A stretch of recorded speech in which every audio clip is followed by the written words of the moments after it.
Hello dear students, welcome back to CSA tutorial. In this video of class 9th, you are going to learn the NCERT question answers of chapter drainage.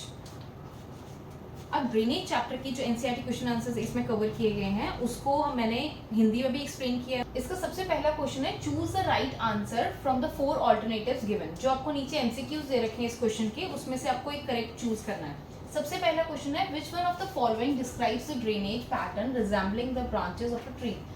इनमें से जो नीचे आपको 4 options दे रखे हैं, ये कौन सा ऐसा पैटर्न है जो कि पेड़ की जो ब्रांचेस होती है उससे रिजेंबल करता है। तो इसका करेक्ट आंसर है डेंड्राटिक।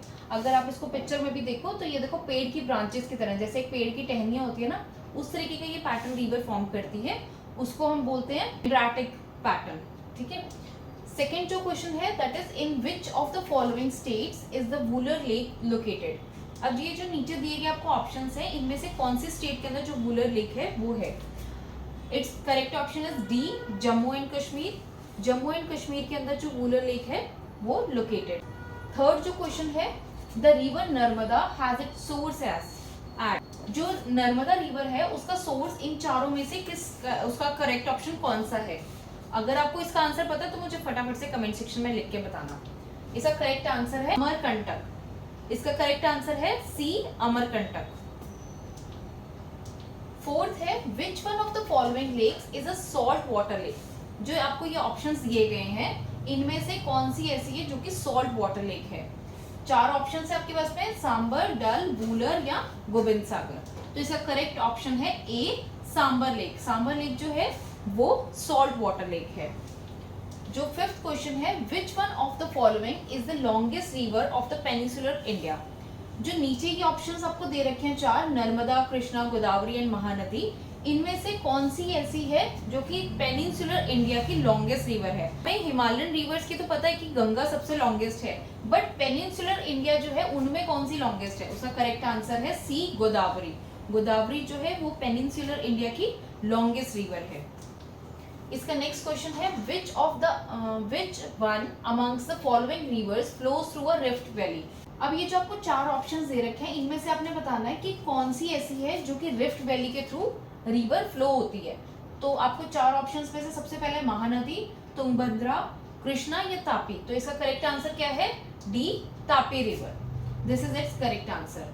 सेकेंड क्वेश्चन के अंदर आपको बोला है कि जो नीचे दिए गए क्वेश्चन है उनका आंसर आपको शॉर्ट में देना है। सबसे पहला इसका क्वेश्चन है what is meant by the river divide, और इसका आपको एक एग्जांपल देना है कि रिवर डिवाइड क्या होता है। River divide is an elevated area such as a mountain और an upland that separate 2 drainage basins. जो 2 ड्रेनेज बेसिन्स हैं उनको सेपरेट करने वाले एरिया को हम वाटर डिवाइड बोलते हैं। और इसका एग्जांपल है जो कि गंगा और इंदस रिवर जो सेपरेट कर रही है, जैसे कि Ambala. Ambala is the example of the water divide. जो 2 ड्रेनेज बेसिन्स हैं उनसे डिवाइड होने पे जो एरिया बन रहा है उसको हम वाटर डिवाइड बोलते हैं। जैसे कि आप इसको पिक्चर में भी देख सकते हो कि एक रिवर इस साइड से फ्लो कर रही है, एक इस साइड से। जो उसका अपलिफ्टेड लैंड है जो कि एक माउंटेन की तरह से फॉर्म हो जाएगा, not exactly like a mountain but river surface से थोड़ा हाइट पर होता है, उसको हम वाटर डिवाइड बोलते हैं। तो इसके अंदर क्या है, आपका जो एग्जाम्पल है इंदस और गंगा जो क्रिएट हुआ, तो इसका एग्जाम्पल है अंबाला। नेक्स्ट जो है इसका which is the largest river basin in India. अब इसके अंदर क्योंकि जैसे कि आप मैप के अंदर देख सकते हैं जो गंगा रिवर है वो सबसे ज्यादा एरिया कवर कर रही है, so the largest river basin is Ganga. Ganga river basin is the largest river basin in India. The length of the basin is over 2500 kilometre. जो गंगा रिवर की लेंथ है वो 2500 किलोमीटर के आसपास है। थर्ड जो क्वेश्चन है where do the river Indus and Ganga have their origin. आपको बताना है कि जो गंगा और इंदस रिवर है उनका ओरिजिन कहाँ पर है। गंगा और इंदस रिवर जो है, इनका रिवर इंदस रिवर का जो ओरिजिन है that is in Tibet, Mansarovar lake के उधर। और जो गंगा है उसको that originates from the Gangotri glacier जो कि साउदर्न स्लोप्स के अंदर है हिमालय की। साउदर्न इंडिया नहीं मैंने बोला, मैंने कहा साउदर्न स्लोप्स ऑफ हिमालय। तो इसका ध्यान रखना आप, Gangotri glacier, G for Ganga, G for Gangotri, उससे ध्यान रखना। इंदस जो है वो तिब्बत की मानसरोवर लेक जो है वहां से ओरिजिनेट हो रहा है।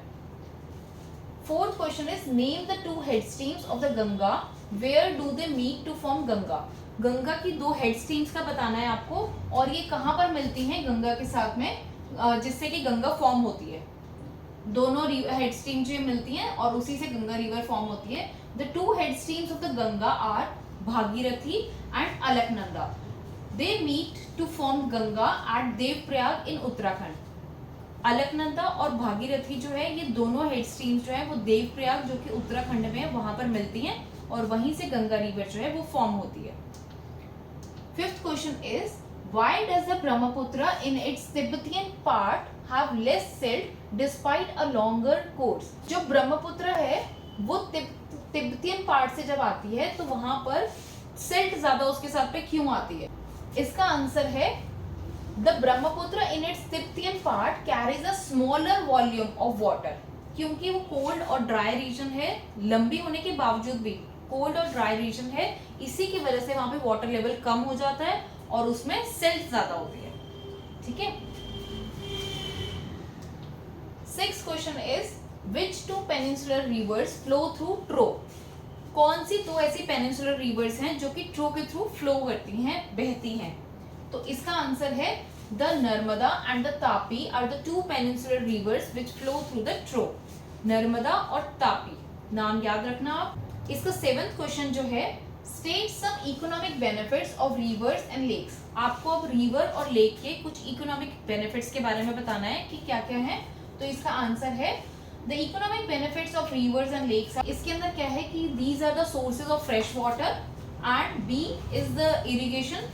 खेती बाड़ी के कामों के अंदर सिंचाई के जो आपको पानी रिक्वायर्ड रहता है वहां पर रिवर्स का बहुत बड़ा रोल रहता है।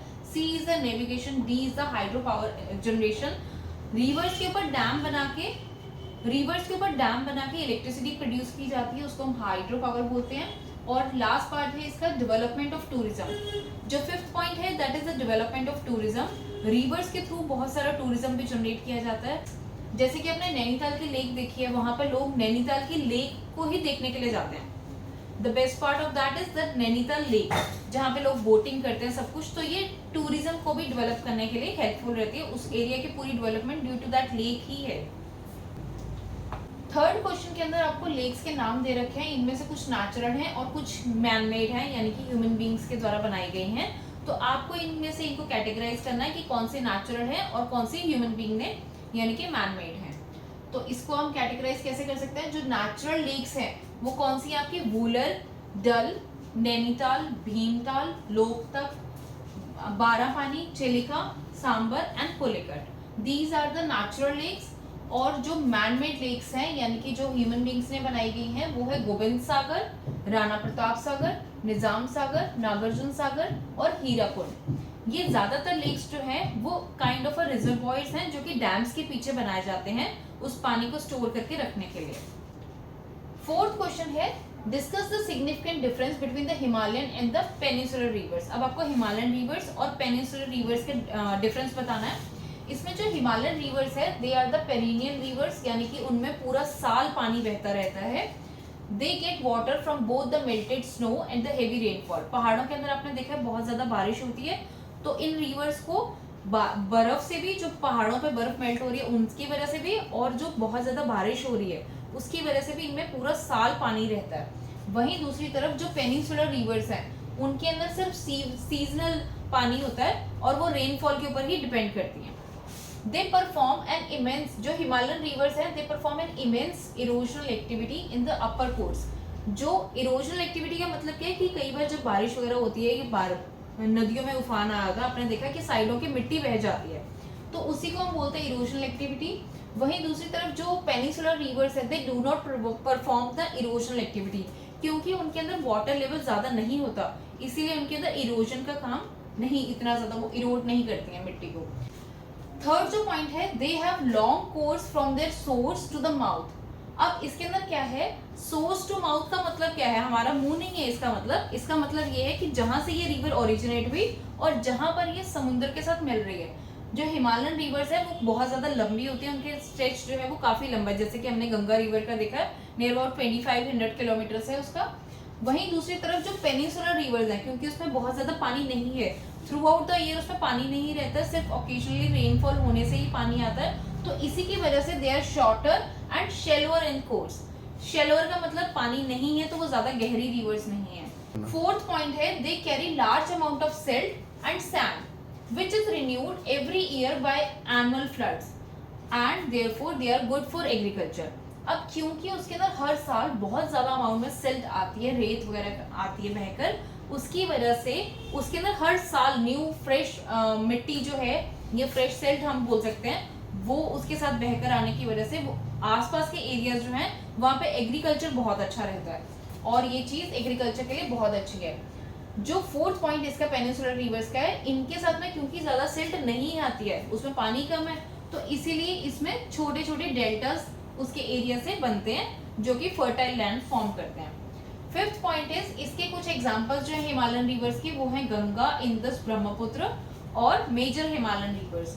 वहीं दूसरी तरफ जो पेनिनसुलर रिवर्स है, यानी कि जो ऑलमोस्ट आपके साउदर्न इंडिया के पार्ट में पड़ती हैं, वो है Mahanadi, Godavari, Krishna, Kaveri, Narmada, Tapi.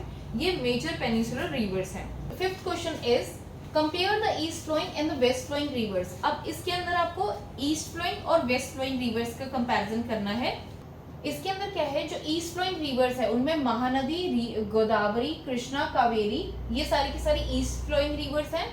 Waste flowing reverse के अंदर आ जाती है आपकी, वेस्ट का मतलब इस साइड पर जो इंडिया के पड़ रही हैं, नर्मदा, तापी, ये उसकी मेजर रिवर्स हैं। ईस्ट फ्लोइंग रिवर्स जो हमारा फिर इंडिया का मैप देखें हम, तो उसमें ईस्टर्न साइड ये वाली पड़ती है जहाँ पे आपका असम और अरुणाचल प्रदेश है, और वेस्टर्न साइड ये। तो ईस्ट फ्लोइंग रिवर्स जो है वो इस साइड पर फ्लो करती हैं और बे ऑफ बंगाल के अंदर ही गिरती हैं और ड्रेन होती हैं, आप कह सकते हो। और जो वेस्ट फ्लोइंग रिवर्स हैं, क्योंकि आपके वेस्ट साइड पर अरेबियन सी है, तो जो वेस्ट फ्लोइंग रिवर जैसे कि नर्मदा और तापी है, वो अरेबियन सी के अंदर ड्रेन होती है। थर्ड पॉइंट है these rivers form delta on the east coast. Eastern rivers है तो वो ईस्टर्न साइड पे डेल्टास फॉर्म करेंगी। इसका जो वेस्ट फ्लोइंग रिवर्स है, they saturate on the west coast, और ये जो है वो वेस्ट कोस्ट की तरफ को। Where fourth point is these rivers have developed and large tributary system. इन रिवर्स का, क्योंकि बहुत सारे रिवर्स हैं, इनके साथ में बहुत सारी इनकी सहायक नदियां, ट्रिब्यूटरी का मतलब है जो उसी से डेवलप होकर बन रही हैं, वो सहायक नदियां जो है वो काफी बड़ा एक नेटवर्क क्रिएट करती हैं। Fourth point is these rivers are devoid of any developed tributary system. अब इसके अंदर ज्यादा ट्रिब्यूटरीज नहीं होती हैं, जो आपका ईस्ट फ्लोइंग है। जो आपका वेस्ट फ्लोइंग रिवर्स का सिस्टम है, इनके अंदर ज्यादा ट्रिब्यूटरीज नहीं होती हैं। Sixth question is why are rivers important for the country's economies? Rivers जो है वो एक देश की इकोनॉमी के लिए important क्यों होती हैं? तो इसका आंसर है rivers are important for the country's economy because इसके कुछ reasons हैं। सबसे पहला है rivers provide water as the basic resource that is used for various activities। Reverse जो है क्योंकि पानी प्रोवाइड करती हैं, जिसके थ्रू बहुत सारी एक्टिविटीज होती हैं जो उन स्टेट्स उसके साथ एसोसिएटेड रहती हैं, तो इसीलिए वो बहुत ज़्यादा इंपॉर्टेंट है और पानी प्रोवाइड करने का काम करती हैं। Second point is it provides water for the irrigation और द एग्रीकल्चर। जैसे कि मैंने आपको बताया था कि नदियाँ जो हैं, पहले के टाइम में मोटर्स वगैरह ज़्यादा नहीं होती थी, जो एरिया थे, जो गाँव थे, वहाँ पे सिंचाई का एक रिवर ही मात्र सहारा होती थी। तो इसी के लिए ये इरिगेशन और एग्रीकल्चर दोनों के लिए ये बहुत ज़्यादा इंपॉर्टेंट है। थर्ड है it makes the soil fertile. जैसे कि हमने इसके कुछ पहले क्वेश्चन आंसर्स जो किए हैं अभी, उनके अंदर हमने पढ़ा कि रिवर अपने साथ में बहुत सारी सिल्ट लेकर आती है। हिमालयन रिवर्स के अंदर एवरी ईयर बहुत ज़्यादा फ्लड आने की वजह से सिल्ट जो है वो हर साल काफ़ी सारी लेकर आती है, जिसकी वजह से उसके आसपास के लैंड्स जो हैं वो बहुत ज़्यादा फर्टाइल होते हैं। Fourth point is it provides cheapest inland means of transport. सबसे सस्ता जो आपका मीन्स ऑफ ट्रांसपोर्ट है, that is transporting the goods through the water. तो इसीलिए रिवर्स जो है उसकी कनेक्टिविटी जिन जिन मेजर सिटीज के अंदर होती है, वहां पर ये cheapest means of transport river के थ्रू प्रोवाइड करती हैं। Fifth point is it is used in hydro power generation. Rivers के ऊपर डैम्स वगैरह बनाकर पानी से बिजली को जनरेट किया जाता है, इसीलिए इसको हम हाइड्रो पावर जनरेशन बोलते हैं।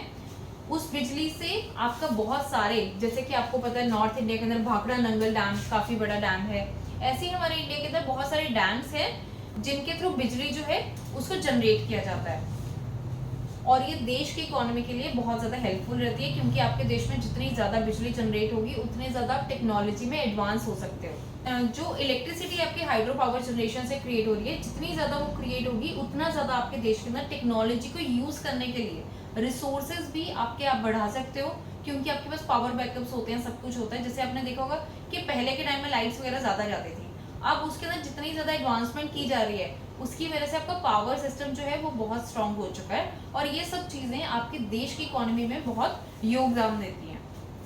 Next is the map skills. Map skills के अंदर इस चैप्टर के ऊपर बेस्ड जो कुछ क्वेश्चन दे रखे हैं उसको हम अब करते हैं।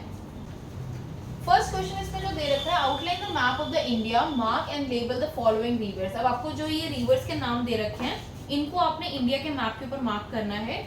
इसमें Ganga, Sutlej, Damodar, Krishna, Narmada, Tapi, Mahanadi and the Brahmaputra river आपको दे रखे हैं। तो इसको अब मैप पे मार्क करते हैं। इसको ये देखो, जैसे सतलुज यहाँ पर आ जाती है आपकी, गंगा रिवर इस साइड पर, और ब्रह्मपुत्र यहाँ से तिब्बत वाली साइड से होते हुए फिर बंगाल में जाके बंगाल की खाड़ी में गिरती है।